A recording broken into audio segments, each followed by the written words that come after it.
Thank you, Deputy Speaker. For the first time in 10 years, Australia has a government prepared to make the necessary and sometimes difficult decisions to help combat climate change. There are many ways in which governments around the world can address climate change, and at last, an Australian government has started to address climate change in serious, meaningful and in many varied ways. Legislating for emission reductions targets, a safeguard mechanism with teeth, substantial investments across a swathe of renewable technologies and transmission, as well as research and innovation. We are taking part in the COP meetings with pride again and will hopefully host COP in 2026.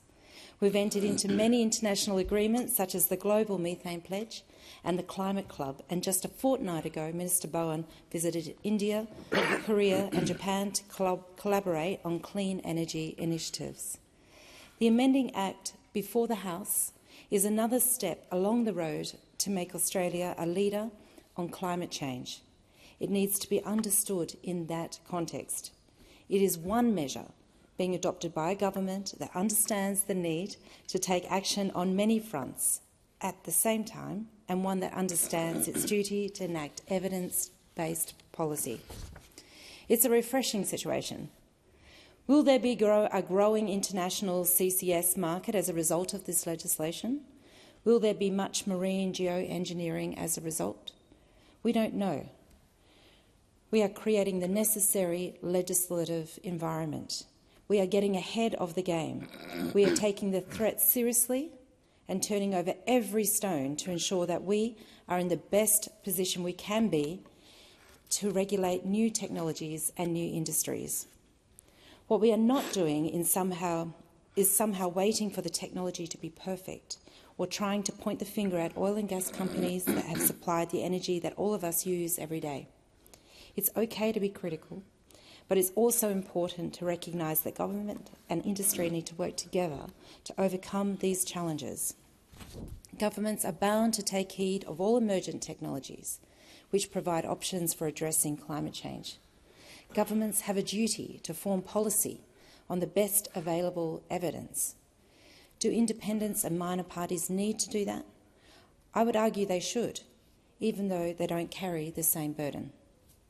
The brave thing for those opposing this legislation to do would be to try to have the difficult conversation with their constituents and the supporters who are passionate and engaged on climate change and the environment, for which I have many also in my own electorate and within the Labor Party membership. To have the difficult conversation that combating climate change is more than slogans. It's complex, nuanced, multifaceted. There are many stakeholders and interests, and the government is doing the work. In this instance, it requires us to create predictable legal frameworks that will be used to ensure rigid and robust oversight over a carbon capture, utilisation and storage technology that will certainly be part of the net zero mix. The wrong-headedness of the opposition to this bill is underscored by the fact that CCS is legally regulated for domestic operations. The amendment will allow the development of an international market. To oppose it, it is simply to say, well, we acknowledge that CCS is happening in Australia, which Geoscience Australia, after more than 20 years of study, tells us has good geology for this in many places, both on and offshore. But we don't want to inject carbon from other countries whose geology may be unsuitable. It's the international version of not in my backyard. The provisions of the amendments refer to both carbon export and marine geoengineering. In both cases, a strict regime with cumulative provisions restricts the granting of a permit by the minister. Opposing this bill is opposing robust regulation and limiting the opportunities we have to address climate change. It is worth reiterating that the legislation before us, once through the Parliament, would operate in concert with the Offshore Petroleum and Greenhouse Gas Storage Act, the Environment and Protection and Biodiversity Conservation Act, and the existing provisions under the Sea Dumping Act and the National Greenhouse and Energy Reporting Scheme. With that in mind, it is also worth reiterating that offshore carbon capture, utilisation and storage can already occur under these existing laws. And should this bill not be introduced, there would be no ability for the government to implement a robust regulatory framework, leaving the door wide open for operators to look for loopholes to undertake unregulated activities. As it has been established that CCUS will play an important role in our journey to net zero, there is great risk in taking an unregulated approach to allowing operations to exist outside of the oversight of our existing environmental and conservation acts. As a responsible government, we want to ensure we have in place a comprehensive and robust regulatory framework, including stringent application, assessment and permitting systems with strong oversight, monitoring and compliance processes. It's also an opposition to leadership in this space internationally. In many areas, thanks mainly to the denialism and hopelessness of the Coalition on Climate Change policy of more than 10 years, and partly to the failure of the Greens during the Rudd Prime Ministership, Australia is really playing catch-up. We will be the beneficiaries of technologies developed overseas, sometimes developed overseas by Australian companies. Here, these changes, together with further support for the London Protocol, will encourage support from other countries and ensure that the international regulatory environment is secure. A secure and robust regulatory framework supports research and development. In every area I've mentioned at the outset, from solar and wind power generation to EVs and energy storage and transmission systems, ongoing research and development is part and parcel of the future of that particular technology, having its greatest impact in the fight to keep the temperature rise down. We need every tool on the table here, and it is disingenuous for the Greens and some independents to pretend that we don't, or that winning this war is just a matter of planting more trees. An international CCS market strictly regulated enables this technology its best chance of attracting further investment, research and development. It doesn't mandate the tech, nor does it direct investment by private firms or governments. Rather, it allows for the technology to prove itself. Members of this place always need to be prepared to accept the evidence, even if it makes them uncomfortable. At the end of the day, we need to be able to return to the science.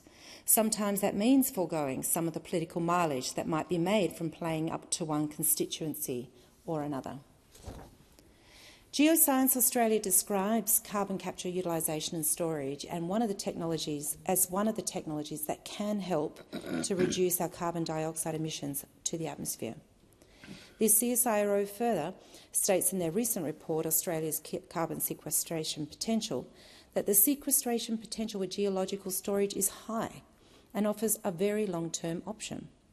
They note that CCS projects have reached the operational stage in many places around the world. They describe the technology as well developed. They do note that there have been problems in practice, but that should not be an obstacle to passing legislation that seeks to create a robust regulatory regime. In their report entitled Best Practice Monitoring Methods for Offshore Carbon Sequestration, the CSIRO describes CCS as an exciting and rapidly expanding area of opportunity.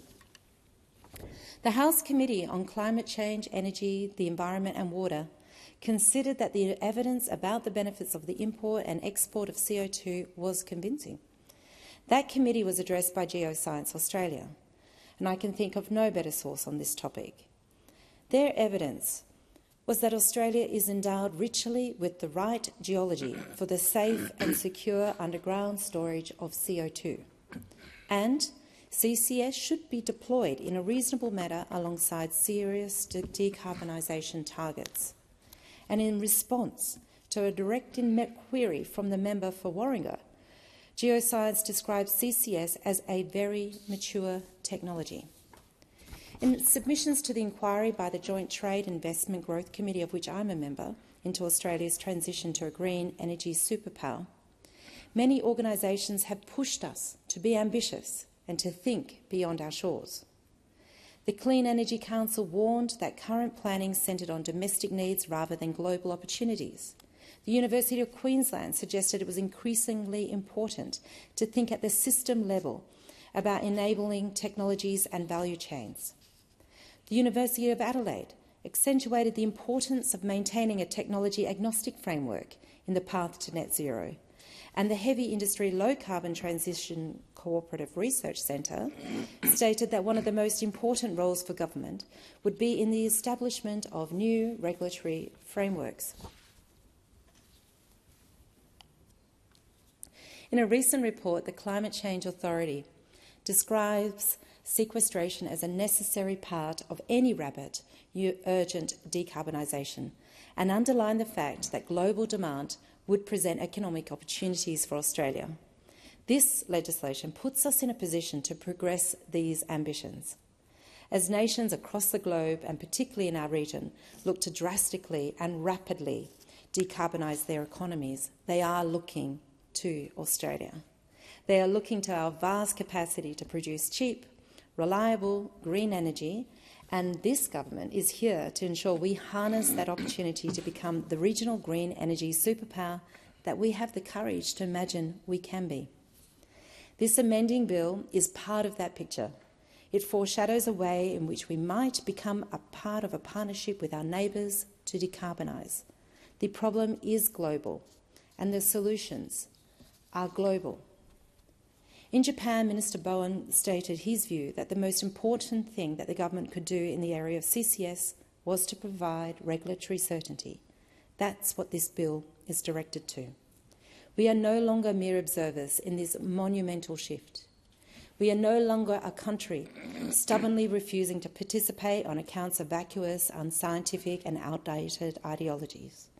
We are at the table making investments, signing up to international efforts and making the legislative and regulatory amendments required to ensure a robust regulatory environment for all possible options to progress within. Not for the first time, I commend the Minister for Environment and Water and the Minister for Climate Change and Energy, and I am proud to support this bill.